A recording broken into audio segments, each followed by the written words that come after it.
Evening,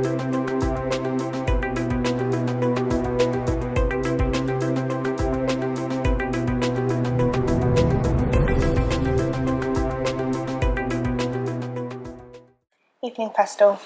I just want to thank you, first of all, for letting us into your home and being quite invasive as we are, which kind of leads me to my first question. Why now have you decided to step into this social media spotlight? Well, I think it's been a natural progression. I think you want to preach the message of the gospel. You want to preach it to as many people as you can. You want to use every medium to preach that message and share the good news. And I think there's a whole new world out there and a whole new generation that can be reached through that medium. So yes, I think it's time for not just me, but it's time for everyone who has a passion to evangelize the world and to share the gospel to use every medium, including that medium, to do so. Great. So that being the case, social media, obviously, we don't have to be in a particular place. You can do this anywhere. So this is obviously attached more to your work. How do you make time to balance that between your private life, your personal life, family time, and the vocation that you're called to do? I try my best. I think Shola and the children would be the best people to ask as to how well I'm doing. But I try very hard. My family is important to me. I'm very clear that God expects everyone to invest time with their loved ones, invest time, spend time with them. So I try my best. I try to schedule things. I try to create memories. I try to create time and quality time. And yeah, it's challenging getting the balance right. Sometimes it's so out of balance, and then you correct it. And yeah, I think it's almost some sort of seesaw. You get the balance right, and then it tips in one direction, and then you try and correct it. Yeah, you just try and protect some time for them. We travel together quite a bit. Shola and I travel quite a bit, try and get some days away regularly, and then we travel together as a family. We find that's our most refreshing time together. Yeah, and then we talk a lot. So I might come back late, and then everybody might get into our bed, and then we'll spend 1 or 2 hours talking. So you just try your best to get this balance right. Mm-hmm. You mentioned about sometimes you don't always get the balance right. How do you practically fix that and deal with that conviction? Because obviously you are a father, you have a family, and that's your first calling, to deal with that. So how do you practically deal with that so you don't get caught up in, I didn't see this, or I didn't manage to catch that with the kids? I think the important thing with anything is to have some sort of system, formal or informal, where you can review things. Yeah. And I think I have some sort of inbuilt system that helps me review things, so it never gets too bad. But now and again I'll stop and I'll take stock, and I'll realize that this is pretty bad, and then I'll make corrections. Yeah, and then I have a very open relationship and very rich relationship with Shola, so she checks for me, and she won't hesitate to remind me when she feels that I am overdoing it in one way or another, and either herself or the children are suffering as a result. That's great.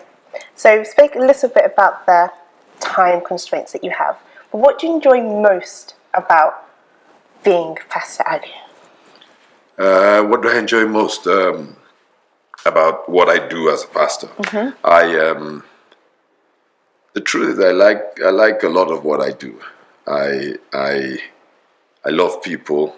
I want to see people succeed. I want to see people become who God has destined them to become. I love hearing testimonies when people have held on, believed in God, and they've come through. I am passionate about marriage and family, so I like to help people build strong marriages and strong families. I feel that men have a key role to play, and I feel that unfortunately there are a lot of challenges that men face. So I run the Mandate Men's Ministry, so I'm passionate about men. I enjoy all I do. I love preaching. Yeah, I just love I love what I do. And I'm trying to think of what part of what I do I would rather not do.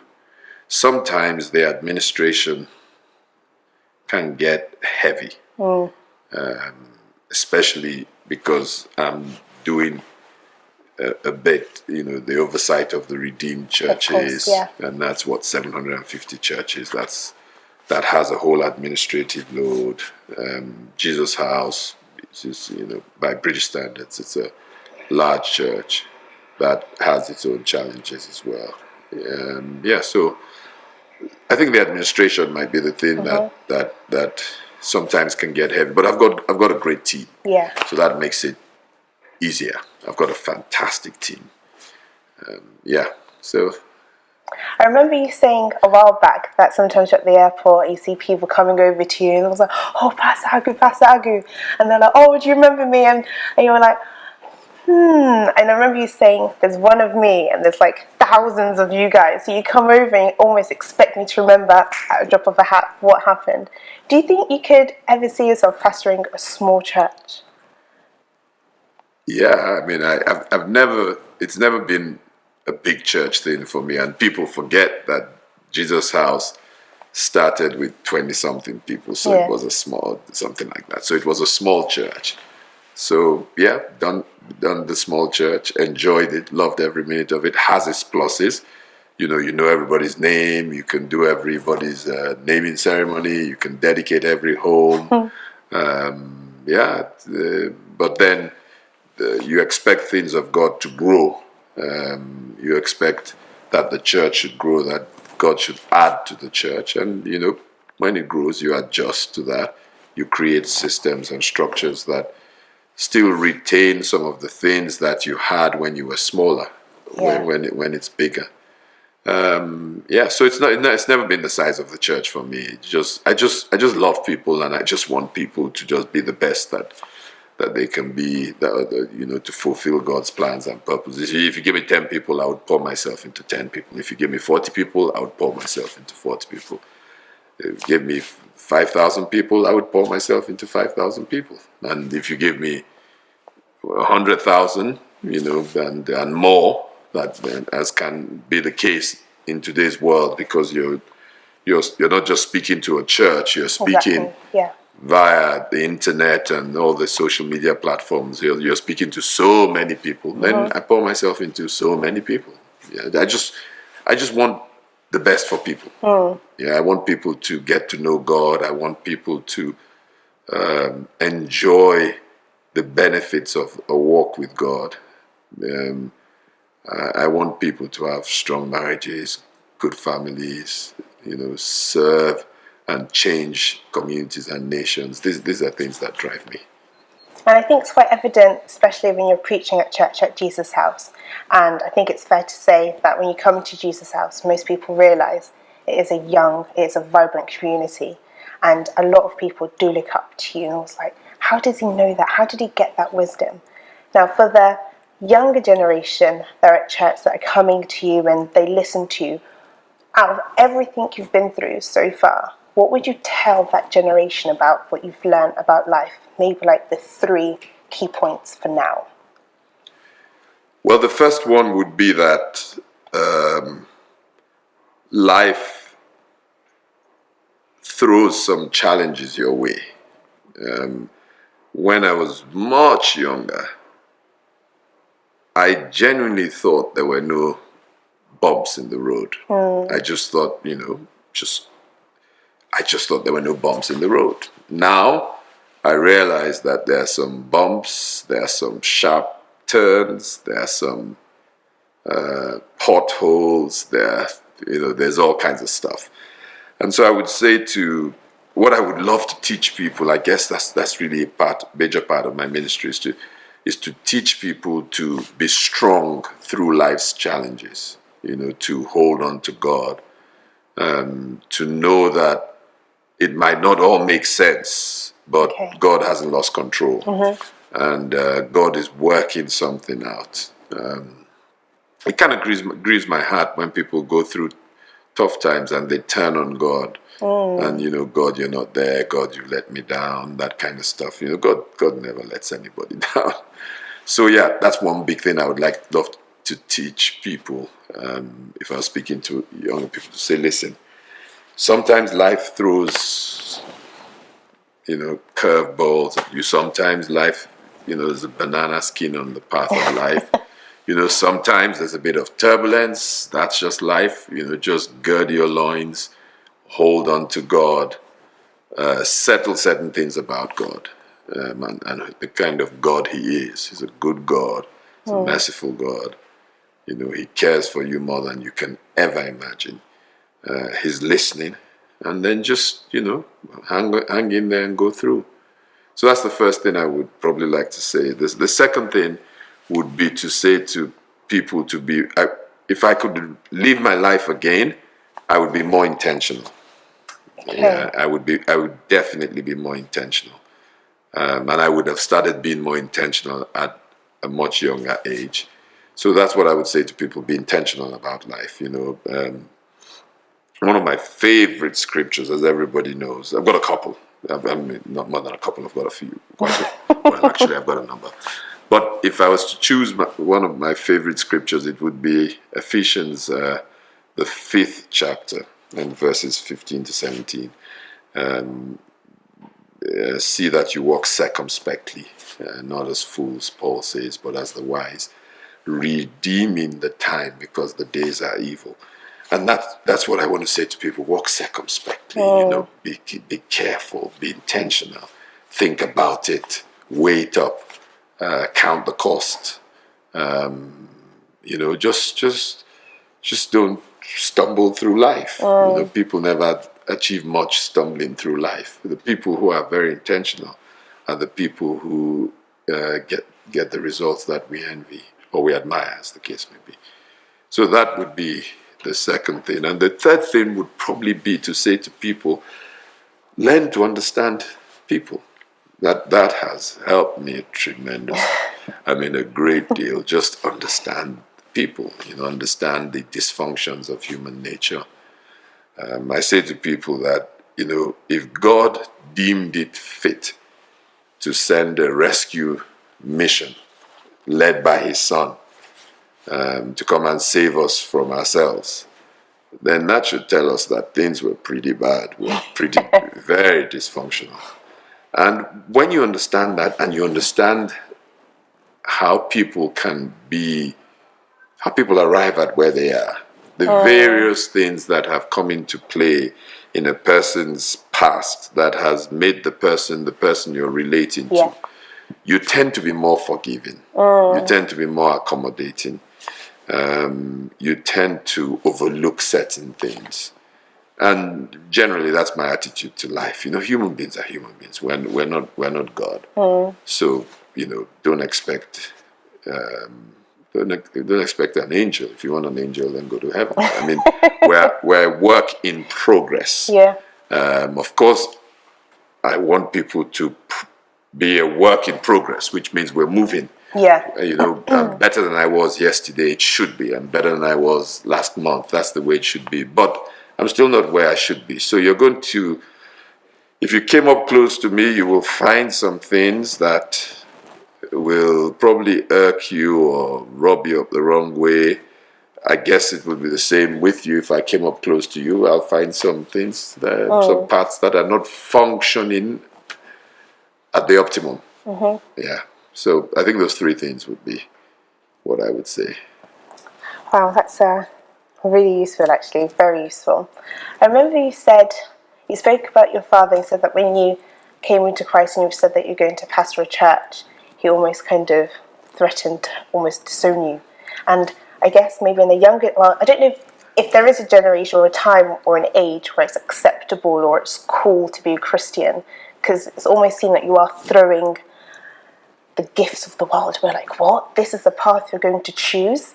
For those people that are, you said, being intentional, and then maybe they're almost 1 foot in and 1 foot out, and they want to make that step, being intentional about their relationship to Christ, with what you've been through as well, what would be that one piece to push them to be intentional for living for Christ? Well, I guess it would be me just saying, I just cannot imagine how anybody lives without Christ. It's just, it's I can't imagine it. I mean, how does anybody cope without Christ? How, who do you take your problems and your challenges to? Who do you take your fears to? Who helps you sort out the challenges that you face, or things you're dealing with, in your person, a bit of insecurity, a bit of, some low self-esteem, some confidence, problems. I mean, how does anybody live without Christ? I mean, that's really, it's like chalk and cheese. You can try and do it yourself and fail, as will be the case. Or you can take advantage of this kind and merciful God, who says, and I love the way he puts it. Cast your burdens, onto Jesus. And you can really do that. And I guess because I've seen both worlds. Before I became a Christian, I was extremely social. And that's putting it mildly, so I was very social, and I did everything that you can imagine that you do in that kind of life, everything.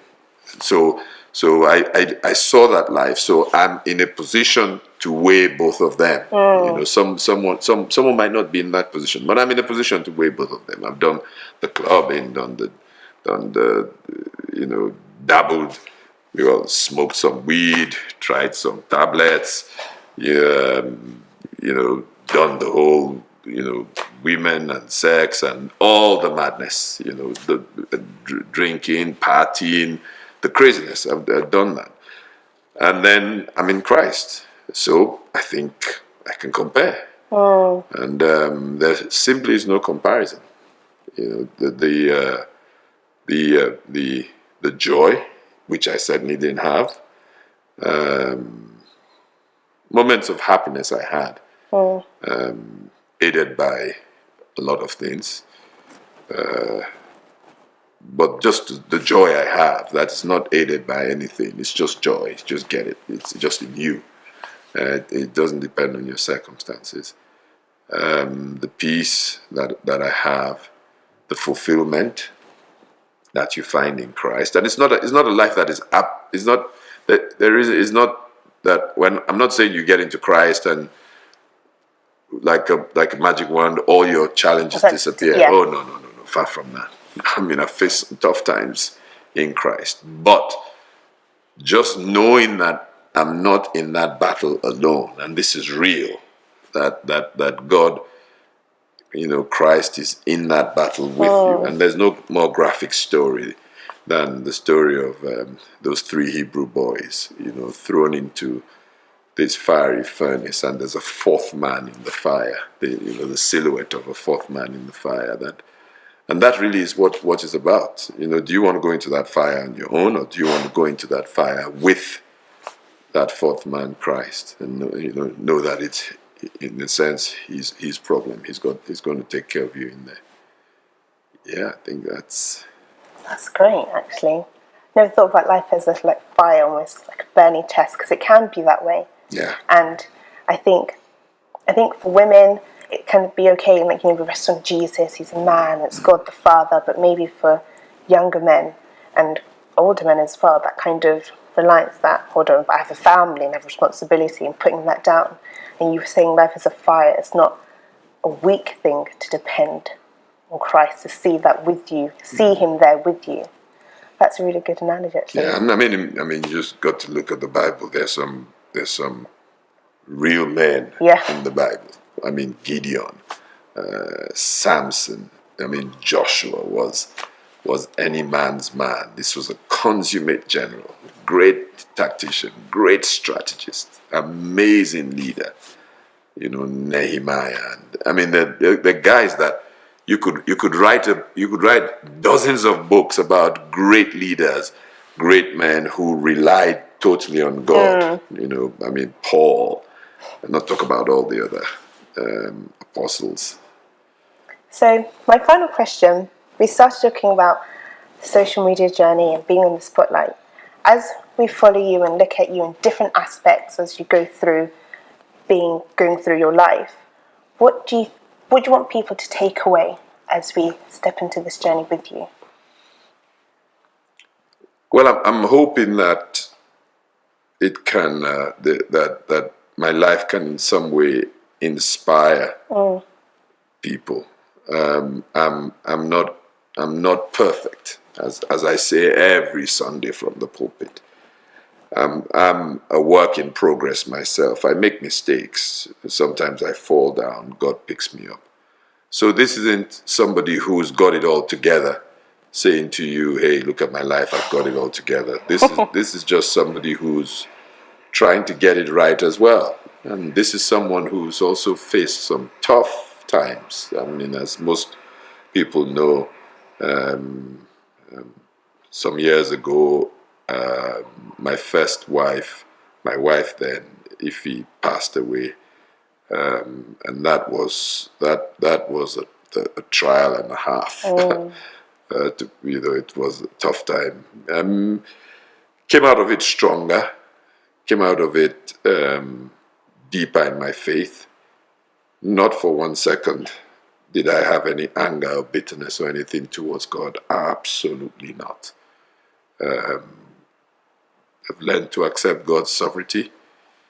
Came out of it with the children, really strong in their faith. And, when I remarried, I felt that Shola was God's gift to me, some sort of compensation for what I'd been through. And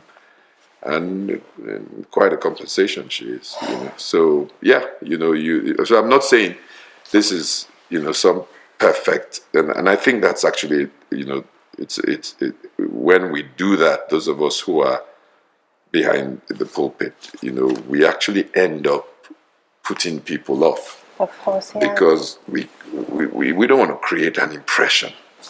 And believe me, I've come close to a few people and I found out it is an impression. Because everybody's going through stuff. Of course. Everybody has issues, everybody has challenges. But what I would be saying is, hey, these are some of the ways I've dealt with some of this stuff. These are some of the ways I dealt with them wrongly and I paid a price for it. This is what I have found out about this walk that can help your walk. Share a bit about, my passion for prayer and things I've learned in prayer. Try and be a role model for guys. A lot of guys around me know that I'm finicky and about how you treat your wife. So, try and make sure that they treat their women, wives, and those who are caught in their wives to be properly. Yeah, so just kind of, say, hey, this is me. I'm trying to get this thing right.